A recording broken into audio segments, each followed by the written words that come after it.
रमाकांत श्रीवास्तव जी आएंगे और अच्छे वैचारिक लेख उन्होंने लिखे हैं, उसका अच्छा गद्य भी है, तो उस गद्य को लेकर के बातचीत करेंगे आलोचक श्री आशीष त्रिपाठी जी। हम रमाकांत जी से निवेदन करते हैं कि स्थान ग्रहण करें। 80 के दशक के बाद जिन युवा कवियों ने बेहतरीन कविताओं से अपनी स्पष्ट पहचान बनाई है, अस्मिता अर्जित की है, उनमें एक प्रमुख और महत्वपूर्ण नाम है कुमार अंबुज का।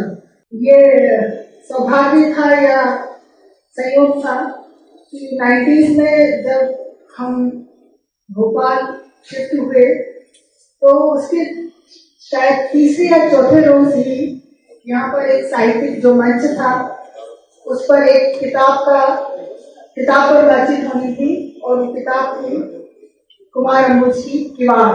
तो एक प्रकार से भोपाल में साहित्य के जो दरवाजे खुले, किवाड़ खुला, वो कुमार अंबुज की किताब से ही खुला।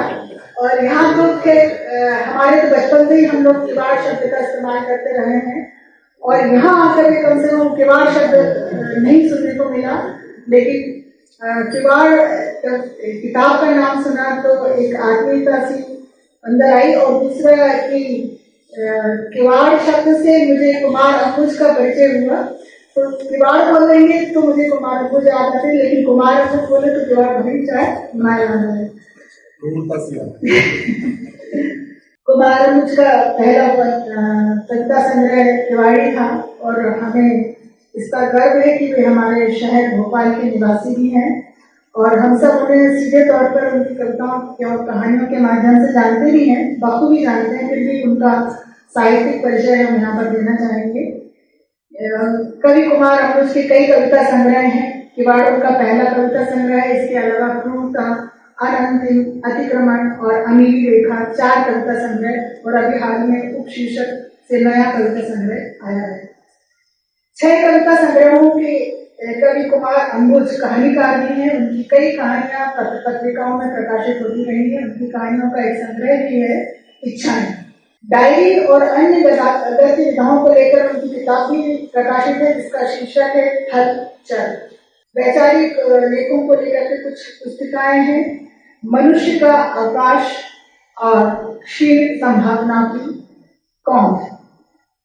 कुमार अंबुज की कविताओं का प्रतिनिधि कविताओं को लेकर के जो चयन प्रकाशित हुआ है उसकी भी 2 किताबें हैं, एक है कवि ने कहा और दूसरा प्रतिनिधि कविता है।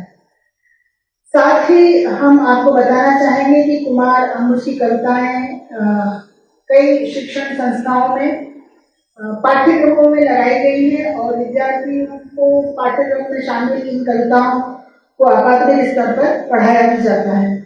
जैसा कि हमने पहले भी कहा कि उनकी ख्याति अंतर्राष्ट्रीय स्तर पर है, तो इसी सिलसिले में हम ये भी बताना चाहेंगे कि उनकी कई कविताओं का विदेशी भाषा में अनुवाद भी हो चुका है और उन्होंने खुद भी कई चर्चित कवियों की कविताओं का अनुवाद किया है। एक अच्छे कवि, अच्छे कहानीकार, गद्यकार के अलावा कुमार अंबुज अपने निजी जीवन में भी और विचारों में भी बहुत व्यवस्थित हैं, आत्म अनुशासन उनमें है, बहुत ही संपादित उनका जीवन है, व्यक्तित्व भी है।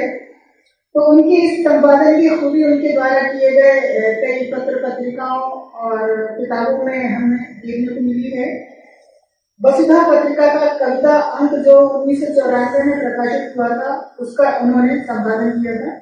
साथ ही गुजरात के दंगों पर केंद्रित लेखों के संकलन पर एक किताब 2002 में प्रकाशित हुई थी, उसका संपादन भी अंबुज ने किया है। किताब का शीर्षक है क्या हमें चुप रहना चाहिए। कुमार अंबुज के अनवरत और उच्च कोटि के उत्तम लेखन के लिए उन्हें कई पुरस्कारों से नवाजा भी गया है।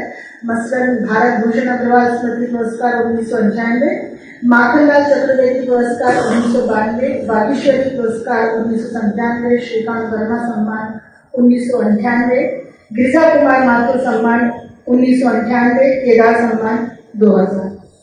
कहानीकार से कहानीकार बात करेंगे और आलोचक से आलोचक बात करेंगे और कवि से कवि बात करेंगे। तो इसी सिलसिले में मैं हमारे जो बातचीत करने वाले हैं उनका मैं परिचय देना जरूर चाहूंगी। इसके बाद फिर मंच उनके हवाले करेंगे। हमारे बीच उपस्थित हैं आशीष त्रिपाठी, कवि, लेखक, संपादक श्री आशीष त्रिपाठी हिंदू विश्वविद्यालय वाराणसी में हिंदी विभाग में प्राध्यापक हैं। आशीष त्रिपाठी को हमने परसों कल नरेश मेहता और परसों राजेश जोशी पर बोलते हुए सुना था। और प्रखर वक्ता आशीष की कविताओं का एक संग्रह है एक रंग ठहरा हुआ, जो 2010 में प्रकाशित हुआ था। वे बहुत अच्छे आलोचक के साथ साथ उम्दा संपादक हैं। उन्होंने नामवर सिंह, रामचंद्र शुक्ल की रचनावलियों का संपादन किया है। नामवर सिंह की 14 किताबों का उन्होंने संपादन किया है। नामवर सिंह की 14 किताबों का उन्होंने संपादन किया है और रामचंद्र शुक्ल की रचनावली के 8 खंडों का उन्होंने संपादन किया है। चंद्रकांत देवतारी की जो किताब है मेरे साक्षात्कार, जिसमें साक्षात्कारों का संग्रह है, उसका संपादन भी आशीष जी ने किया है। और काशीनाथ सिंह के 2 कथा चयन हैं, खरोच और पायल पुरोहित और अन्य कहानियां, दोनों किताबों का संपादन भी आशीष जी ने किया है। स्वयं प्रकाश की प्रतिनिधि कहानियों का संपादन उन्होंने किया है। और मोहन राकेश का एक नाटक जो है सबने पढ़ा है, आषाढ़ का एक दिन, तो आषाढ़ का एक दिन पुनर्मूल्यांकन का संपादन भी आशीष जी ने किया है। हम यहाँ पर कविता और संपादन के साथ साथ उनकी आलोचना की किताब समकालीन हिंदी रंगमंच और रंग भाषा भी प्रकाशित है। भक्ति आंदोलन और तुलसीदास और हिंदी नाटकों पर लोक परंपराओं का प्रभाव विषयों पर उनका शोध कार्य है। और इन दिनों रजा फेलोशिप के तहत हबीब तनवीर की जीवनी वे लिख रहे हैं। इतने वैभवपूर्ण लेखन के लिए कविता संग्रह पर आशीष को लक्ष्मण प्रसाद मंडोई स्मृति सम्मान मिला है और 2016 में उनको स्पंदन सम्मान से सम्मानित भी किया गया है। हमारे दूसरे जो कवि हैं अनिल करमेले, वे हिंदी साहित्य और वाणिज्य में स्नातकोत्तर की डिग्री प्राप्त कवि अनिल करमेले भोपाल में सीएजी कार्यालय में वरिष्ठ लेखक परीक्षा अधिकारी के पद पर कार्यरत हैं। हंस, पहल, ज्ञानोदय, वागट और तमाम बड़ी पत्रिकाओं में उनकी कविताएं प्रकाशित होती रही हैं। उनका पहला संग्रह है ईश्वर के नाम पर। उन्हें मध्य प्रदेश साहित्य अकादमी का भूषण कुमार पुरस्कार इसी किताब पर मिला है।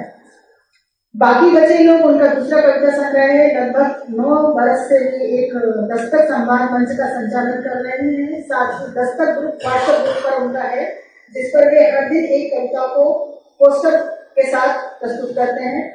और प्रगतिशील लेखक संघ से कई वर्षों से वे जुड़े हुए भी हैं। हमारे बीच में वरिष्ठ कहानीकार रमाकांत श्रीवास्तव जी हैं। मैं उनका भी परिचय देना चाहूंगी। 60वीं पीढ़ी के महत्वपूर्ण कथाकार श्री रमाकांत श्रीवास्तव लगभग 55 वर्ष से निरंतर लेखन कर रहे हैं। उनके कई कहानी संकलन है। मध्यांतर, स्याही सोखते, खानदान में पहली बार, बेटे को क्या बतलाओगे, टोटे का शहर, खाने के लगाड़े, टूटे फूल उनका उपन्यास है। भगवती चरण वर्मा के उपन्यास को लेकर उन्होंने 40 समीक्षात्मक लेख लिखे हैं। सांस्कृतिक मुद्दों पर विभिन्न पत्रिकाओं में लेखन के साथ एक निबंध संकलन है, अमिताभ बनाम गुलबानी। गाता जाए बंजारा संस्मरण संकलन है। बच्चू चाचा के किस्से, चच्चा का कुत्ता, लाइट वाला भूत बाल कथा संकलन है। और टीवी के लिए एक रायपुर से उनका एक सीरियल आता था पान, उसके लिए उन्होंने धारावाहिक को उन्होंने लिखा है। और कई पत्रिकाओं का उन्होंने संपादन किया कि वसुधा, सापेक्ष, कला सौरभ और बृहद शोध परियोजना के तहत श्री रमाकांत जी ने छत्तीसगढ़ी कथा पर सामाजिक सांस्कृतिक परिप्रेक्ष्य पर एक शोध भी किया है, जिसका 2 खंड है और पहला खंड प्रकाशित हो चुका है। उनको कई पुरस्कार भी प्राप्त हुए हैं। भभूति अलंकरण, मध्य प्रदेश हिंदी साहित्य सम्मेलन, सुभद्रा कुमारी चौहान कथा पुरस्कार, बागेश्वरी पुरस्कार, अखिल भारतीय मुक्तिबोध पुरस्कार, मुक्तिबोध सम्मान और इंदिरा कला संगीत विश्वविद्यालय खैरागढ़ में वो विभाग अध्यक्ष भी रहे थे और अधिष्ठाता भी रहे थे। वहां से वे सेवा निवृत्त होकर के अभी फिलहाल स्वतंत्र लेखन कर रहे हैं। मैं आप सभी को का स्वागत करती हूँ और सारा मंच कुमार अंबुज, अनिल करमेले, रमाकांत श्रीवास्तव और आशीष जी के पास सौंपती हूँ कि अब आप बातचीत करें। धन्यवाद। अनुरोध करते हैं श्री रमाकांत जी से कि वे सबसे पहले कुमार जी से अपनी बात रखें।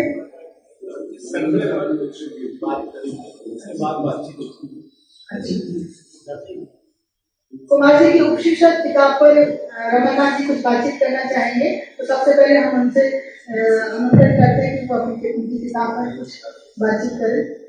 दोस्तों, दरअसल कुमार अमृत जी का ये उपशीर्षक जब मिला था तो मैंने कुछ नोट्स लिए और हमारा इरादा था कि हम अपने मंच में कभी उस पर चर्चा करें।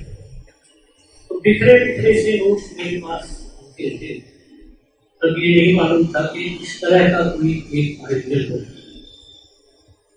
तो मैं कुमार अमृत जी से केवल प्रश्न नहीं पूछना चाहता, प्रश्न पूछूं, लेकिन उनकी कुछ बातों को रेखांकित मैं जरूर करना चाहूँ, क्योंकि यहाँ ऐसे हमारे बहुत से साथी हैं जिन्हें इस संकलन के विषय में, उसकी कथावस्तु उसकी वस्तु के विषय में, और इसके अलावा उनका जो रचना क्रम रहा है, दीर्घ रचना क्रम, उसके विषय में थोड़ी सी बातें मैं पहले आपके सामने कर रहा हूँ। दोस्तों, मुझे लगातार ये लगा कुमार अमृत जी को पढ़ते हुए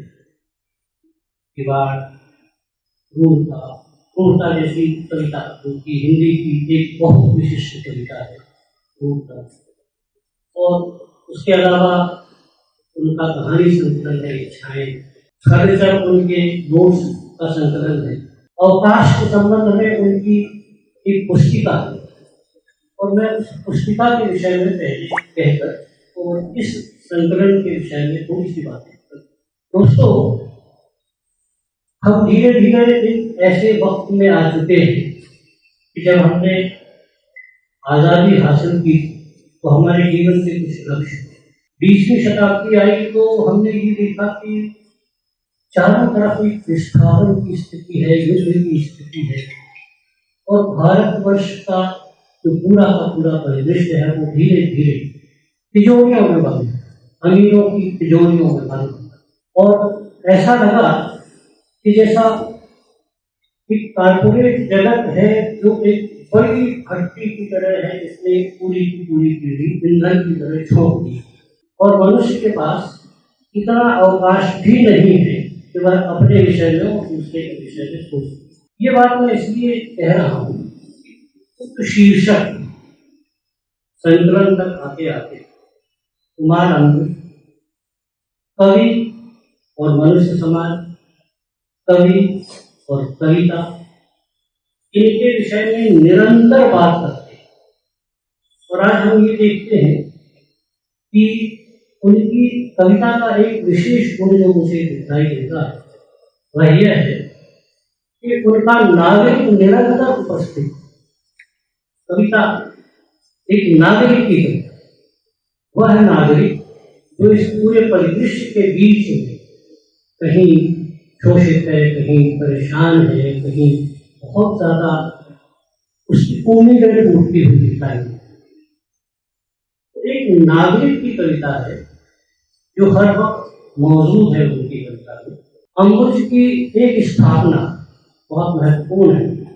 कवि व्याकरण नाम की उनकी एक, जिसमें वे कहते हैं कि कवि महज एक संज्ञा नहीं, सर्वनाम नहीं, विशेषण या अलंकार नहीं, कवि क्रिया।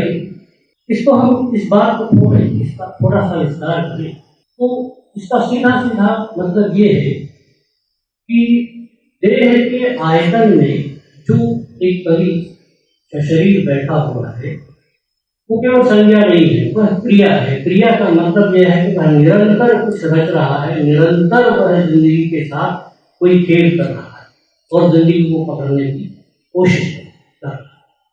तभी क्रियाशील वह लगातार बना हुआ है, और ये कुमार अमृत की रचनाओं में हमें लगातार दिखलाया। वे प्रतिनिधि हैं उस नागरिक समुदाय के जो नागरिक समुदाय आज भी इन परिस्थितियों के बीच भोग रहा है, देख रहा है और बहुत परेशान भी हो, उसकी अपनी आकांक्षा है। वह केवल व्यक्ति नहीं, उसके पीछे पूरी एक परंपरा, उसके अपने सपने हैं, अपने संघर्ष हैं, और इन सबको झेलता हुआ वह कविता करता है। ये एक निरंतर उनकी कविताओं से निकलने वाली आवाज है। शीर्षक उपशीर्षक, ये उनकी एक कविता है। हम इस सभ्यता में जी रहे 20वीं शताब्दी और उसके बाद। आपको याद होगा कि 20वीं शताब्दी के संदर्भ में मुक्तिबोध ने अपनी एक कविता जो लिखी थी, जिसमें पूरी सभ्यता को उन्होंने परिभाषित किया। इतना वैभव है, इतनी शक्ति है, इतनी भक्ति है, इतनी चमक दमक है, ये सब कुछ तो है, लेकिन ये सारी चमक दमक, इसका लक्ष्य एक जलते हुए प्रश्न को टालने के, और वह जलता हुआ प्रश्न यह है कि मनुष्य जाति सुखी कैसे, उसकी दरिद्रता कैसे। उससे आगे की एक कविता में मानता हूं, उपशीर्षक जो कविता है, इतना राष्ट्रवाद है कि किसी से क्षमा याचना नहीं की जा सकती। इस प्रदूषण में साफ हवा बची है केवल चैम्बर ऑफ कॉमर्स में, बाजार की जगर मगर में गरीब की निरीहता करती है उजागर। प्रेमचंद अपना जीवन काट देते स्कूल इंस्पेक्टर की तरह, तो बहुतेरे आलोचकों का संकट दूर। इस तरह हम देखते हैं कि एक पूरा का पूरा समाज जैसे ढकेल दिया गया है एक अजीब से त्रास में, एक अजीब सी स्थिति। इससे निकलने वाला प्रश्न में अभी कुमार मोदी से करूँ तो उन्होंने ऐसा क्यों? एक उनकी पहचान इस रूप में भी है कि कवि की अकड़ को वे बहुत महत्व, और कवि की अकड़ का महत्व यह है कि कवि झुकता नहीं, परिस्थितियां उससे मिलती है। वह निरंतर संशय, निरंतर उसके ऊपर आक्षेप लग रहे हैं, निरंतर उसके ऊपर संदेह किया जा रहा है, और कभी फिर भी अकड़ वह झुकता नहीं। और ये ऐसा नहीं कि केवल आज है या केवल कुमार, कवि की अकड़ तो बहुत पहले, कवि ने बहुत पहले किसी शहंशाह के दरबार में नवरत्न से भी इनकार किया, सीकरी के रास्ते से लौट भी आया, कि कभी किया था। आज फिर हम ये देखते हैं कि सारा परिदृश्य ऐसा है कि जैसे सब चीज के ऊपर बंदिश, वाणी के ऊपर बंदिश, अपनी तकलीफ को बताने के ऊपर बंदिश। ऐसे समय कवि जो पकड़, और उसकी अकड़ इस बात को लेकर के कि वही है जो कहता है आपके देने के यदि नियम है तो मेरे लेने के भी कुछ नियम है। हम सब जानते हैं कि जब पूरा का पूरा गवाह हो, तब कविता एक ऐसा स्तर है, प्रतिरोध की एक ऐसी जगह है जहां से कवि उठता और आवाज, और पुरस्कार भी वापस करता है, बुरा लगता है, सत्ता को, व्यवस्था बुरा लगता है। उस पुरस्कार वापसी भी कहा जाता, तो पुरस्कार वापस किया गया, ये भी कहा जाता।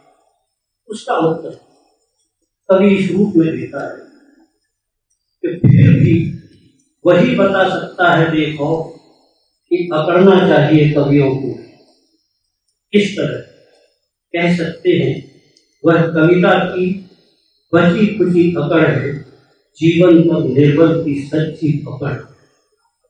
अगर साहित्यकार या कविता यदि नहीं पकड़ती तो कहीं न कहीं पर झुकती, और यदि कविता झुकती है या कभी झुकता तो इसका ये हो जाता है कि कहीं इस समय की सच्चाई झुक रही, इस समय की सच्चाई कहीं घुटने के बल रही। इसलिए एक अकड़ते हुए कवि के रूप में जब कुमार के सामने आते हैं तो वास्तव में वह कविता की अकड़ है, और कविता निर्बल के पक्ष में खड़ी हुई है। कुमार ने कहीं भी अपने आप को इस तरह छिपाया नहीं, सीधे सीधे उसने इस बात को स्वीकार किया कि उसमें अकड़ है और वह झुकेगा। एक दूसरी विशेषता मुझे यह भी दिखाई देती है कि कुमार अपनी अभिव्यक्ति के लिए जितने भी अन्य माध्यम हैं अभिव्यक्ति, उन सब के पास, सिनेमा के पास, संगीत के पास, मूर्ति कला के पास, और पूरा का पूरा उनका जो कवि संसार है, कविता का संसार है, वह इन तमाम चीजों को समेट। एक प्रश्न में जो कुमार अमृत के सामने रखना चाहता हूँ, उससे पहले उनकी एक कविता का जिक्र करूंगा, शिल्प कविता का शीर्षक। और ये कविता, इसके पीछे एक किस्सा है या एक घटना है कि रोदा ने जब बालजाक का मूर्ति शिल्प तैयार किया तो उसकी बड़ी आलोचना और उसके प्रति धिक्कार भाव आया लोगों के बीच में। लोगों ने ये कहा कि बालजाक तो ऐसा था ही नहीं जैसा कि रोदा ने अपने शिल्प में उसे दर्शाया। तो कुमार ने अपनी कविता में यह लिखा है कि रोदा के पहले नहीं था ऐसा बालजाक, रोदा के पहले नहीं थी शिल्प की ऐसी दुनिया, रोदा के बाद नहीं रही शिल्प की ऐसी दुनिया। रोदा का बालजाक ही हो सकता है हमारा बालजाक, बालजाक के बाद नहीं रही लेखन की वैसी दुनिया। मेरा सवाल कुमार अमृत जी से यह है, पहले राउंड में, अगर और बाद में समय मिला तो मैं दूसरी और जब कुमार अमृत जी कहते हैं कि रोदा का बालजाक ही हो सकता है हमारा बालजाक, तो बालजाक तो इतना बड़ा लेखक था और उसके लेखक बालजाक स्वयं ये कहता था कि वह समय की धमक को लिखता, समय की पश्चात आहट को लिखता। बालजाक की रचना पूंजीवादी सभ्यता की आहट को व्यक्त करने वाली रचना है। तो जब रोदा का बालजाक ही असली हमारा बालजाक हो सकता है, जब कुमार अमृत जी कहते हैं, तो उसके पीछे उनकी मूल दृष्टि क्या है, पहले मैं कुमार अमृत जी से ये समझ। इस बात को प्रश्न की तरह लगता है कि कलाओं के पास जब हम जाते हैं तो कलाएं हमको किस तरह अपने आप को अपने सामने अनावृत करती हैं या अपने बारे में क्या बताना चाहती है। इसलिए एक कला को लेकर बहुत सारे पर्सपेक्टिव भी होते हैं। जिस तरह से आप देख रहे हैं, मैं नहीं देखता हूँ, तो उसका विपरीत। रोदा के बाद नहीं रही शिल्प की दुनिया, किसी रोदा के पहले थी। कला के क्षेत्र में यही अर्थ है कि उन्होंने शिल्प की परंपरागत समझ को, परंपरागत ढांचे को नष्ट करने में, कलाएं जब कुछ चीजों को, अपनी पूर्ववर्ती चीजों को नष्ट करती है तो वो दरअसल निर्माण करती है, वो ध्वंस नहीं होता, वो एक प्रक्रिया के तहत चीजों को बदलती है। वो इतना ज्यादा बदल देती है कि हमको लगता है कि पहला लगभग संगीत हो गया है या उसको ऐसी भाषा मिल गई है जो कला द्वारा ही संभव हो सके। उसके बरस बालजात, उन्होंने बालजात का एक ऐसा सूत्र बनाया तो बालजात के चेहरे से नहीं मिलता, तो जो चेहरा दिया गया था वो चेहरा उसका पूरा आकार बदल दिया, उसका जो देह या शक्ति को बदल दिया। तो उसका कहना यही था कि बालजात ने भी अपनी दुनिया ऐसे बदल दी। तो तमाम आयोजकों को कहा कि तुम बालजात की तस्वीर देखो, तुमने बालजात की रचनाएं नहीं देखो, तुम बालजात की रचनाएं देखो। उसने जिस तरह का जीवन संभव किया है अपनी किताबों में, उसने पूरे संसार को जहां लाके खड़ा किया, में पात्र के तरह हुए, उसके पात्रों के जरिए जाकर बालजात को बनाया। उस समय ये बात बड़ी विरोधाभासी और हास्यास्पद लगी, लेकिन आज कम से कम 20 ऐसे संग्रहालय हैं संसार में जिसमें उसी शिल्प की अनुकृतियां बनाकर रखी गई और ये माना गया कि जो रोला ने बालजात बनाया था वही। तो ये दरअसल एक कला को समझने के लिए दूसरी कला का प्रयास था, और वो प्रयास अभिनव भी नहीं था। तो उस बारे में सोचना चाहता हूँ, लिखना चाहता हूँ, सोचता हूँ कि हमें अपनी कलाओं के पास थोड़ा रेडिकल ढंग से तो जाना चाहिए, लेकिन रेडिकल ढंग कलाओं के लिए पर्याप्त नहीं।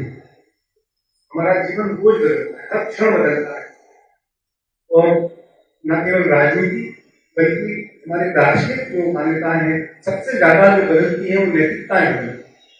नैतिकता को जैसे स्थान मान लिया है, कांस्टेंट चीज मान लिया नैतिकता, जबकि हर क्षण बदलती है।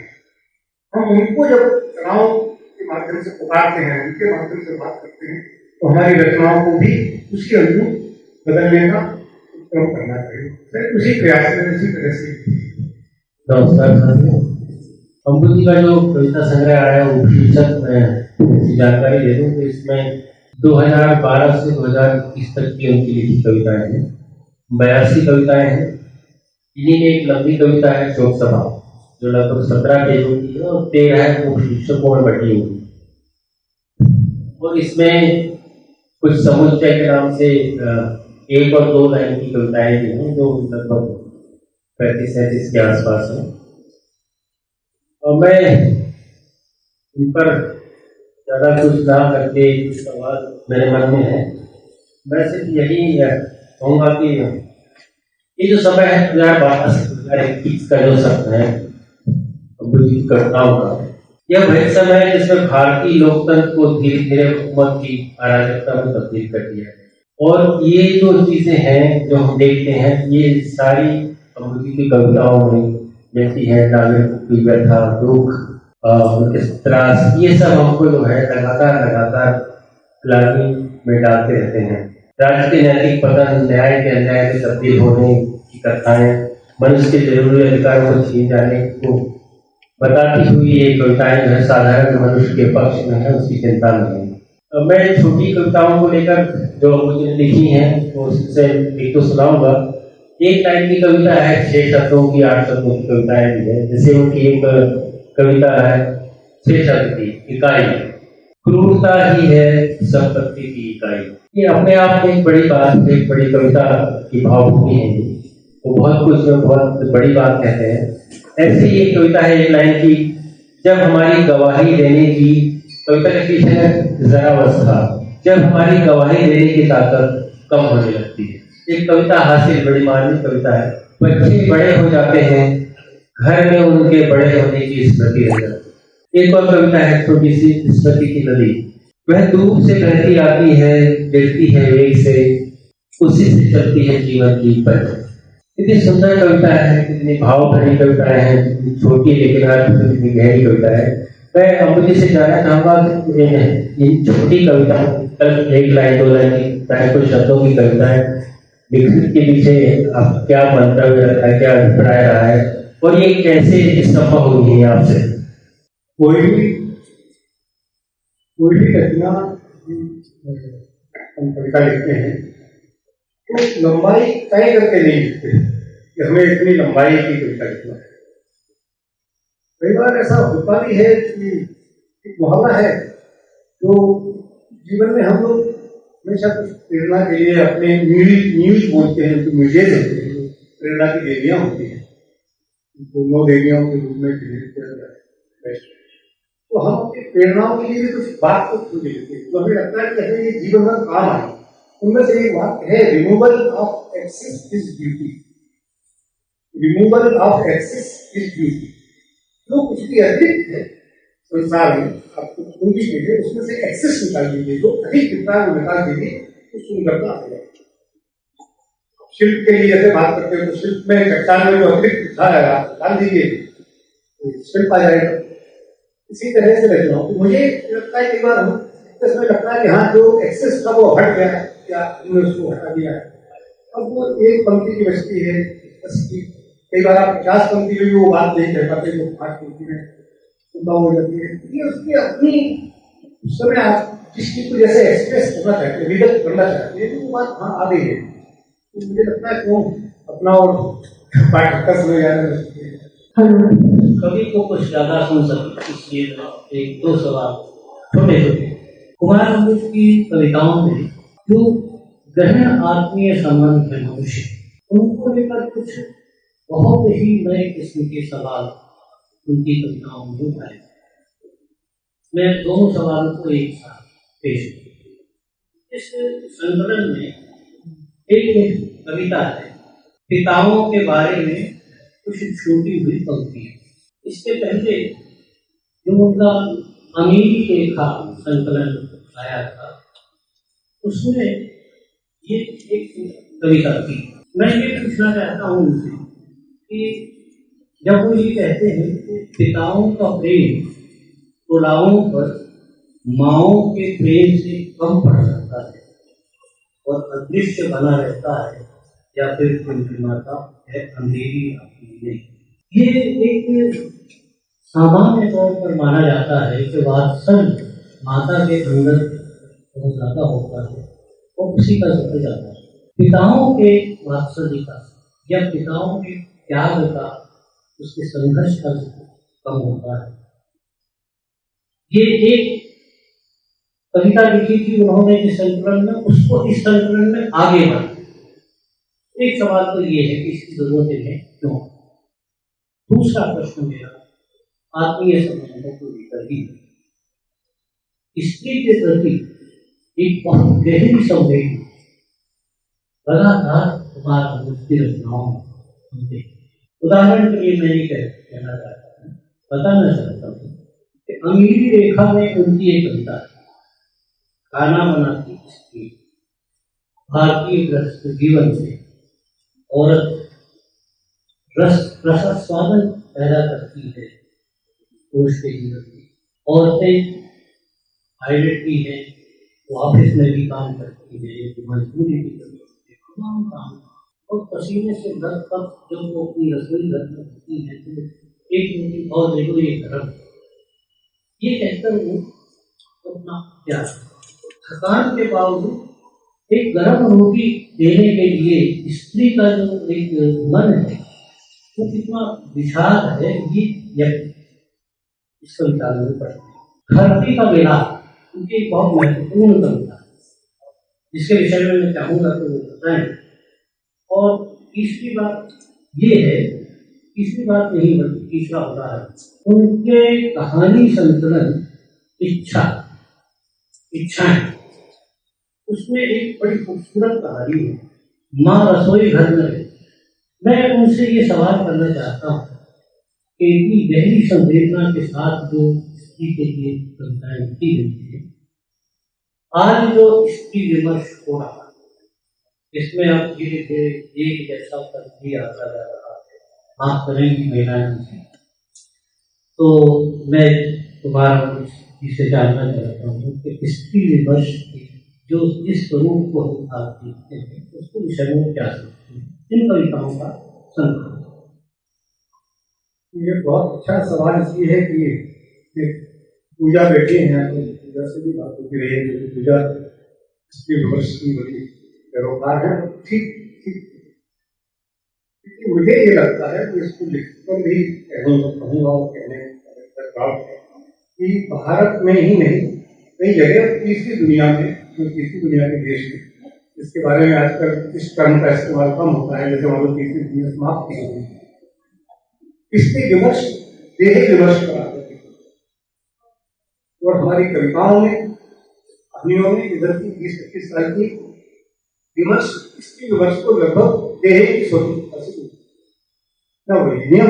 पुरुष ने ऐसा कभी कहा जब वो अपना कमरा मांग रही थी, और ना जो उसकी व्यवस्था से शुरू होता है 20वीं शताब्दी के शुरुआत से, किसी ने भी जो सेकंड सेक्स नाम की किताब है उसमें भी जब स्त्री को आप इंडिविजुअल के रूप में ही स्त्री विमर्श में रिड्यूस कर देंगे, क्योंकि कोई भी स्त्री का कोई भी स्वतंत्रता जब तक 5-6 आयाम उसके होते हैं उसमें नहीं मिलेगी। आर्थिक स्वतंत्रता, राजनीतिक स्वतंत्रता, व्यक्ति की स्वतंत्रता, सामाजिक स्वतंत्रता और ज्ञान शिक्षा की स्वतंत्रता, ये 5 स्वतंत्रताएं एक साथ मिलेंगी तो ही कोई स्वतंत्र हो सकता है। और लगभग ये विमर्श यहाँ आ गया है कि स्त्री यदि दैहिक रूप से स्वतंत्र होगी तो जैसे उसको दैहिक रूप से स्वतंत्र होना, उसको कहाँ कहाँ गजब करा रहा है, कहाँ कहाँ उसको अकेला कर रहा है, एलिनेट कर रहा है। क्योंकि आप उस बहाने समाज से स्वतंत्र होना चाहते हैं, परिवार से स्वतंत्र होना चाहते हैं, यानी आप अपने बहुत सारे दायित्वों से स्वतंत्र होना, और राजनीतिक तौर पर उसको सजग नहीं बनाया जाए, राजनीतिक तौर पर वो अपना स्वतंत्र विचार नहीं रखते। यह मैं लगातार घटित होते देखता हूँ। मेरे लिए स्त्री, क्योंकि हम सब स्त्रियों के बिना तो संसार ही नहीं संभव है, तो उनके साथ जो हमारे रागात्मक संबंध होते हैं, जो हम उनके पितृसत्तात्मक, जो पिता के बारे में बात कही, और सबका एक संबंध है। पितृसत्तात्मक समाज में जब हम बड़े होते हैं तो उसकी विडंबनाएं भी है। पितृसत्तात्मक समाज में पुरुष की एक विडंबना बन जाती है, वो एक कठोर कर्ता के रूप में सामने आता है, जिसको हम हिंदू ला के अंतर्गत कहते हैं कि वो पास में अलग है और वो मुखिया है। तो मुखिया होने के नाते उसको कई ऐसे रोल मिल जाते हैं, वो अपने आप छोड़ लेता है कि जैसे उसकी कठोरता को एक संचालन करने का एक प्रबंधन एक खास तरह से उसको निभाना है, और धीरे धीरे वो उसके व्यक्तित्व का हिस्सा होने लगता है। वो अपने भीतर की जो नदी है, भीतर का जो प्रेम है, उसके जो आंसू हैं, उसकी जो व्यथाएं हैं, संतान के प्रति जो उसकी प्रेम या वात्सल्य है, वो एक तरह की जवाबदारी में उसको या चिंता में वो व्यक्त होने, इसलिए आप देखते हैं पिता चिंता ज्यादा करते हैं। और उसमें एक क्या है कि वो आपसे प्यार करने के लिए आपसे बुलाते हैं, लेकिन थोड़ी देर में डांटने लगते हैं। ये भी जो हमारा समाज जैसा जो उसको सामंती समाज की जो दूसरे परिणाम होते हैं, उन सब के ये हिस्से हैं। मैं समझता हूँ इन सब पर विचार करने से शायद वो बातें होती हो। माँ के लिए या स्त्री के लिए तो ये है ही कि इसके लिए उसको स्वतंत्र होना चाहिए, घर से स्वतंत्र नहीं होना चाहिए, उसको घर में और अधिकार नहीं है। कई बार इस बात को बहुत मान लिया गया है कि उसको घर से ही स्वतंत्र कर दो, तो दाम्पत्य जीवन को ही छोड़ दो, क्या वो दूसरी चीजों में इस तरह से इन्वॉल्व हो जाए कि वो उसकी स्त्री होने की जो एक पूरक भूमिका है, तो परिवार में भी है, समाज में भी है, उस पूरक भूमिका को ही आप निरस्त करने की संघर्ष को चले लगते हैं। मुझे लगता है भेदभाव है, तो इस पर बात करना चाहिए। इसी में ये कहना चाहता था द वीपिंग विडो, जो एक कविता फिल्म वो थोड़ा सा मैं थोड़ा सा उस पर बोलने दो चार मिनट। बहुत बड़े फिल्मकार हुए हैं ग्रीक,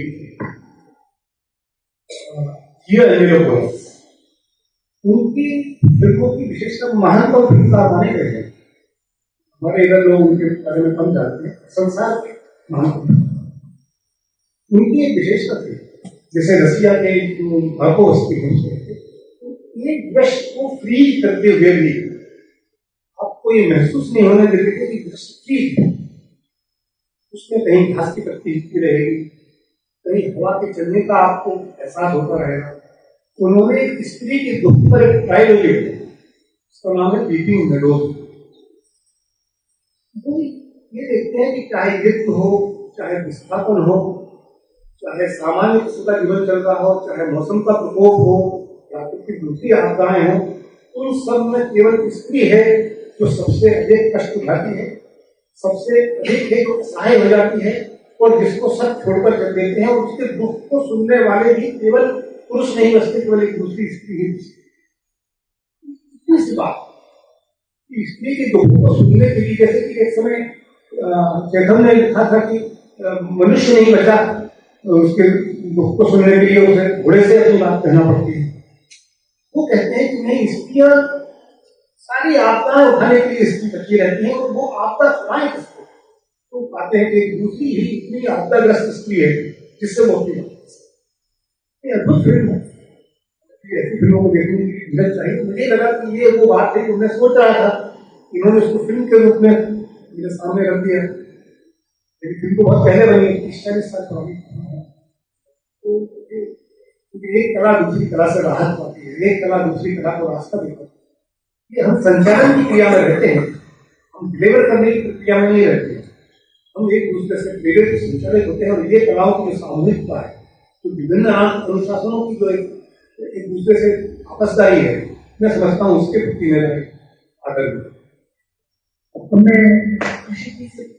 हम सब महाराज जी को देख सकते हैं, विशेष रूप से और बचपन से उनकी कविताओं का प्रेमी हूँ और पढ़ता हूँ लगातार। लेकिन आज कुछ भी पूछने से पहले मैं इससे सहमति नहीं करना चाहता।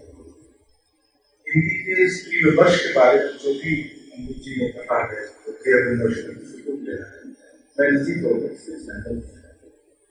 मुझे लगता है कि ये बात कहनी इसलिए जरूरी थी कि देश भर के लोग सुन रहे हैं, और जो बातें उन्होंने कही है उसकी कुछ और भी तरह के जा सकते। मैं एक बात ये देखता हूँ कि अमृत जी का एक 6वां संग्रह है जिस पर बात करनी है, और पहले संग्रह से यानी किवाड़, क्रूरता, अनंतिम, अतिक्रमण, अमीरी रेखा और शीर्षक, दो तरह के संसार में करके।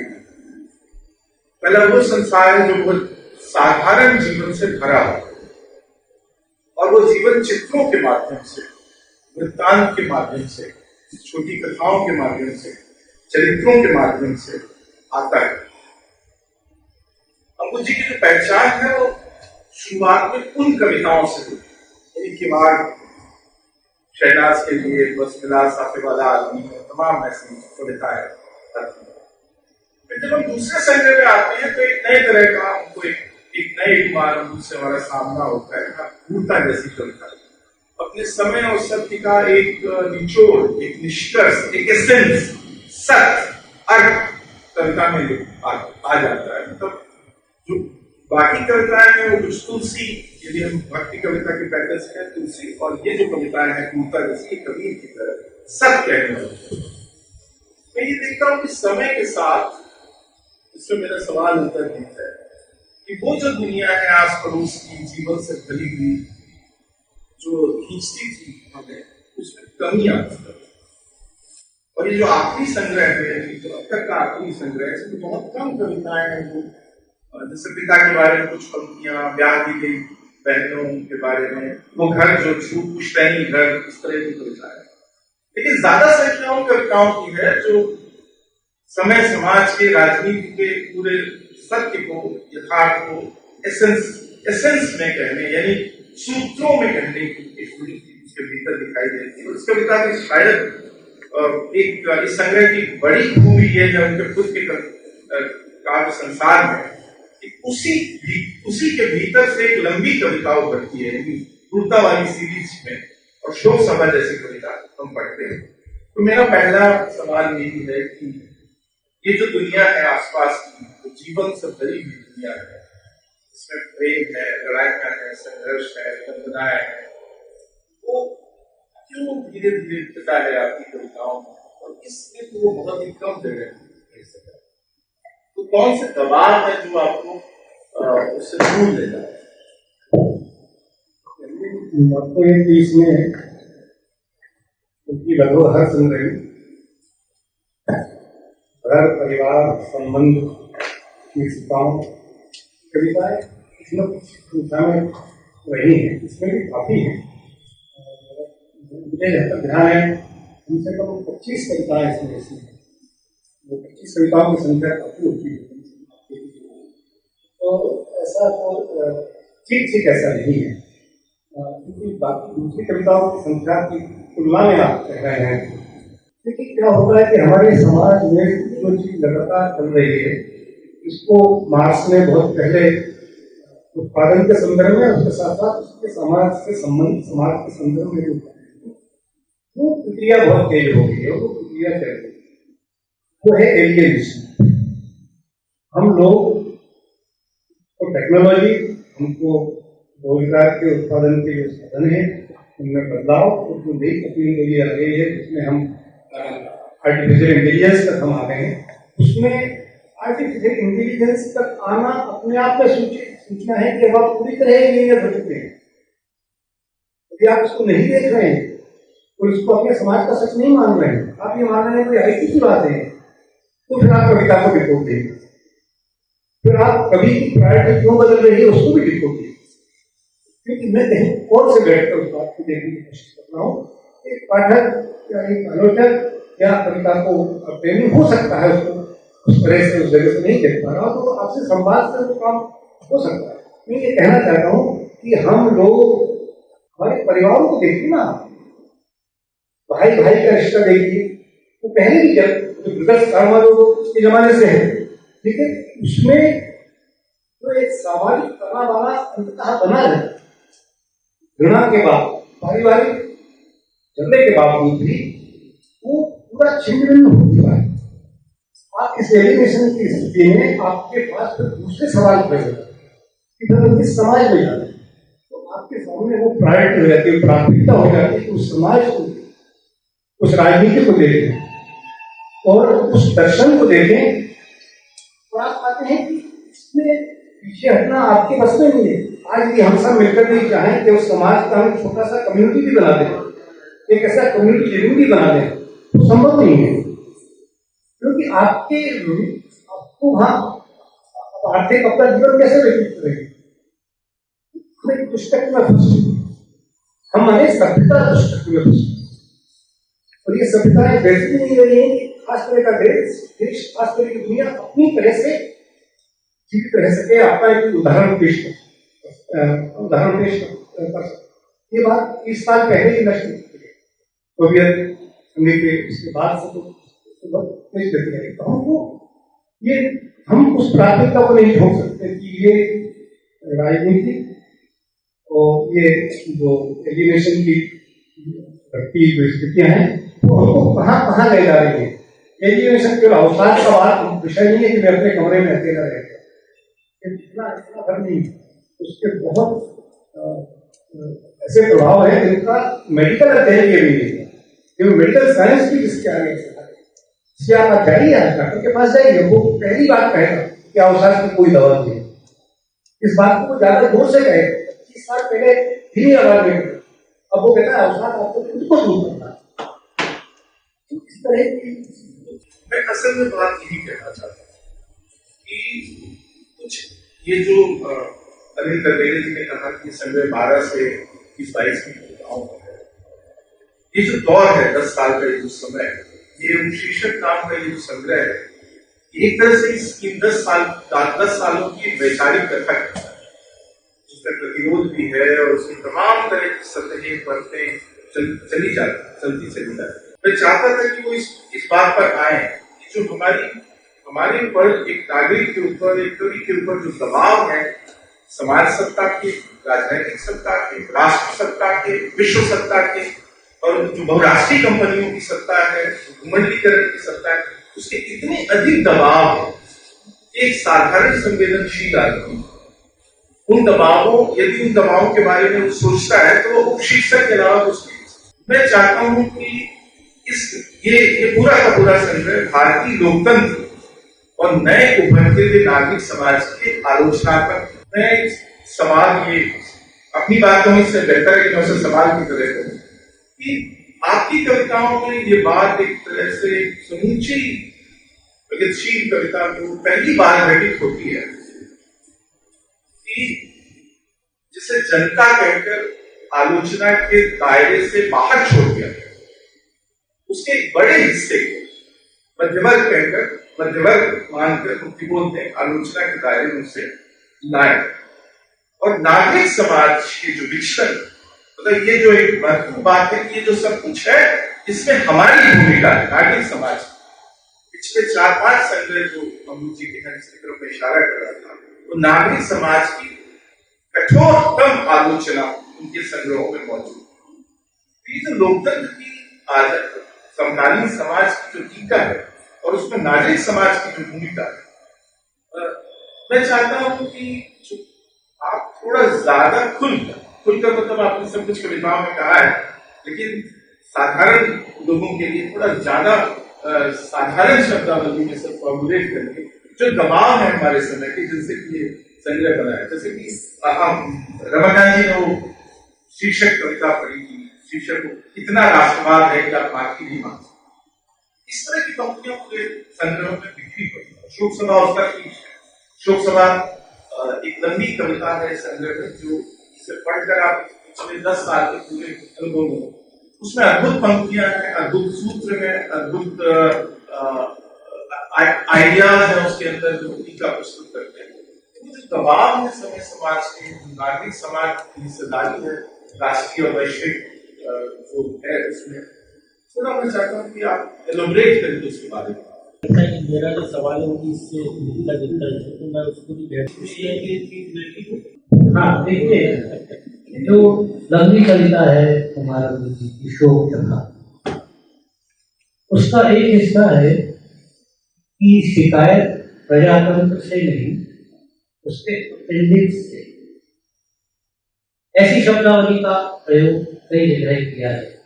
नहीं तो पूरी कविता होम्योपैथी को लेकर, तो मैं ये कहना चाहता हूँ कि ये अपेंडिक्स की समस्या है, तो इस समस्या को कुमार एक नागरिकों की व्यथा के प्रतिनिधि के रूप में सामने रखते हैं। इस तरह की भाषा का इस्तेमाल वे करते हैं, तो ये कहाँ तक स्वीकृत है या क्या चाहते हैं कि आशीष के और सरलता की तरफ कुमार बढ़े? ये मेरा आदेश है। मेरा सवाल भी इससे मिलता जुलता ही है। अमृति आपकी 2 कविताएं इसमें मैंने देखी ज्यादा इन सवालों को सामने लाती है। एक कविता तो है तुम समझना नहीं चाहते। 3-4 पंक्तियां हैं, मैं बताना चाहूंगा। सबके पास बात करने के अपने अभिनव तरीके हैं, विनम्रता सबसे पुराना अभिनय है, सबसे पुराना आविष्कार।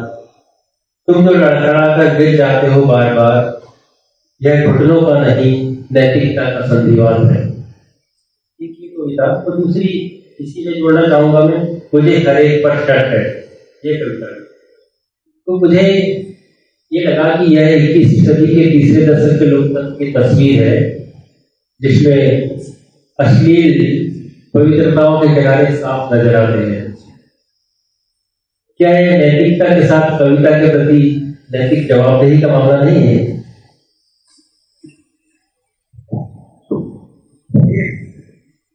मुक्तिबोध और निबंध हम सबके लिए, उसमें 2 संदर्भ में देना उन्होंने साहित्य की डायरी में लिखी।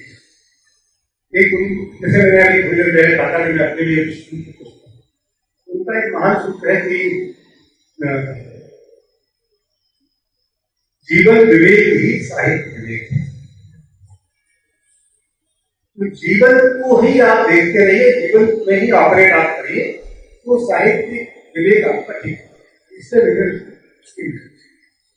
दूसरा उन्होंने ये कहा था कि कविता की सरलता के बारे में उनका एक कि सब कविता या साहित्य सरल होना चाहिए, सबको समझ में आने वाला हो। तो छोटा सा उसमें 2 बातें वो कहते हैं। वो कहते हैं कि यदि हमने सरलता को ही पैमाना मान लिया होगा तो कृष्णा तोहफा मेला ही आज हमारे सब आदर्श साहित्य इस तरह से लिखा जाए।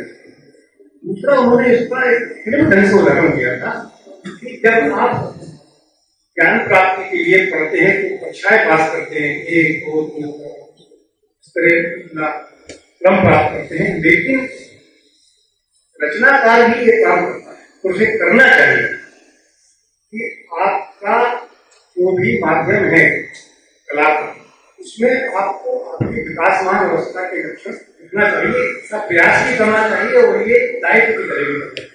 और साथ में कहते हैं पाठक को भी अपना विकास करना।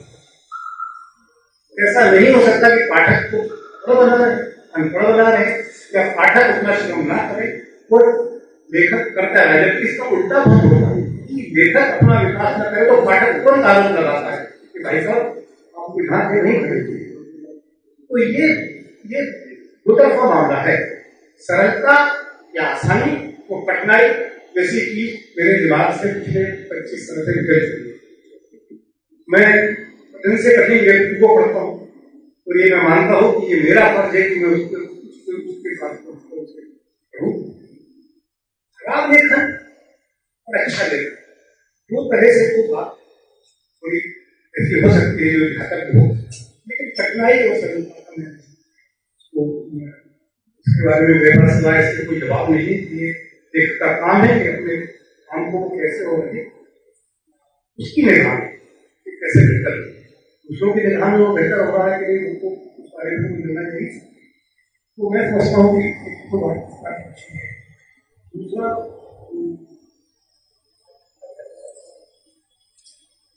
मेरा सवाल ये आपकी कविता जो है कुछ समझना नहीं चाहते।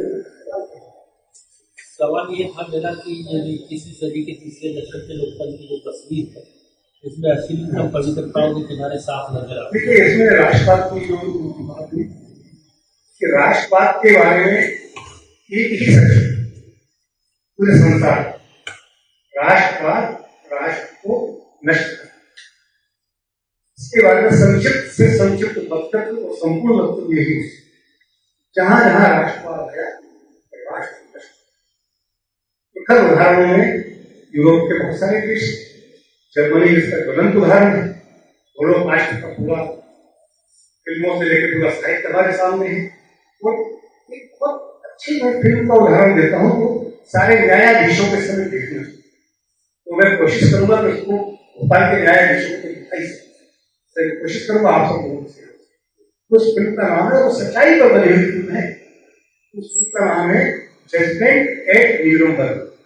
न्यूरमबर्ग नाम की जगह पर हिटलर वगैरह तो आत्महत्या कर चुके थे, जो बचे थे उनके ऊपर मुकदमा चलाया गया उन न्यायाधीशों पर जिन्होंने दस्तक करके उन नागरिकों को, यहूदियों को जिनको कि वो नष्ट करना चाहते थे, उनको सजाएं सुनाई, उनको कंसेंट्रेशन कैंप जाने के आदेश दिए, उन जजेस पर उनको मुकदमा चलाया और उनके पास कोई डिफेंस नहीं था।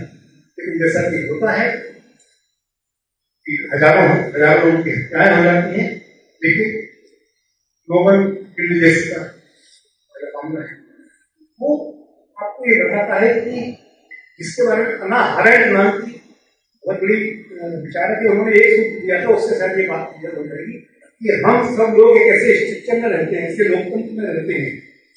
जवाब ये आपका कि जहां आदेशों का अनुपालन होता है, तो जब आदेशों का अनुपालन होता है तो हत्या एक श्रृंखला में होती है। राष्ट्रपति ने आदेश दिया, उसका नीचे अनुपालन हुआ, पुलिस के पास गया और सबसे हत्या की सबसे नीचे सिपाही क्या किसी सिस्टम में न्याय ने हत्या की, तो हत्या किसने की? हत्या की विवेक की आज्ञाकारिता में। जितने लोगों ने परीक्षाएं पास करके बड़े बड़े अधिकारी जो बने, ये मानकर उनको माना गया कि हमारे सबसे उज्ज्वल मस्तिष्क ये बेहतर निर्णय ले सकते हैं, लेकिन जब निर्णय लेने का वक्त आता है तो वो विवेक ही नहीं है, वो उस निर्णय का अनुपालन करने लगते हैं। ये जो विवेक ही आज्ञाकारिता जो कई बार दिखती है तो कई बार दिखकर भी नहीं। हमारे यहाँ जो गिरफ्तारियां हो रही है सीधा संबंध, गिरफ्तारियां हो रही है, कितने सारे लोग हमारे जेल में हैं, उनके ऊपर आरोप कुछ नहीं है, बस किसी आदेश से किसी आज्ञा के अनुपालन में गिरफ्तारियां हो गई। इसको आप कैसे देखेंगे? इस तरह की हजारों चीजें जीवन है, कुछ नहीं है। इनको देखना एक कवि का दायित्व है, इनको देखना एक रचना का दायित्व है, और इन्हीं सबको देखने की कोशिश में माँ जी के अंदर जो चिंताएं हैं, जो तकलीफें हैं, और इसके तहत उनकी कविताएं सामने आती हैं, उन सब पर बातचीत हुई। हम सब आपके बहुत ही आभारी हैं, आपका धन्यवाद अदा करते हैं। और साथ ही हमारे जो श्रोता हैं, जो काफी देर से हम लोगों के साथ हैं, और हम उनका तहे दिल से शुक्रिया अदा करते हैं। और शुक्रिया अदा करने के साथ ही निमंत्रण भी देते हैं, कल से समय से 5 बजे जरूर आए। और ये सब बातचीतें, जितनी गंभीर बातचीतें यहाँ पर हो रही है, ये बहुत बड़ा हमारा सौभाग्य है श्री अशोक मास्टर की कृपा से, तो हम इसका लाभ उठाएं। बहुत बहुत धन्यवाद। आपका भी बहुत बहुत धन्यवाद।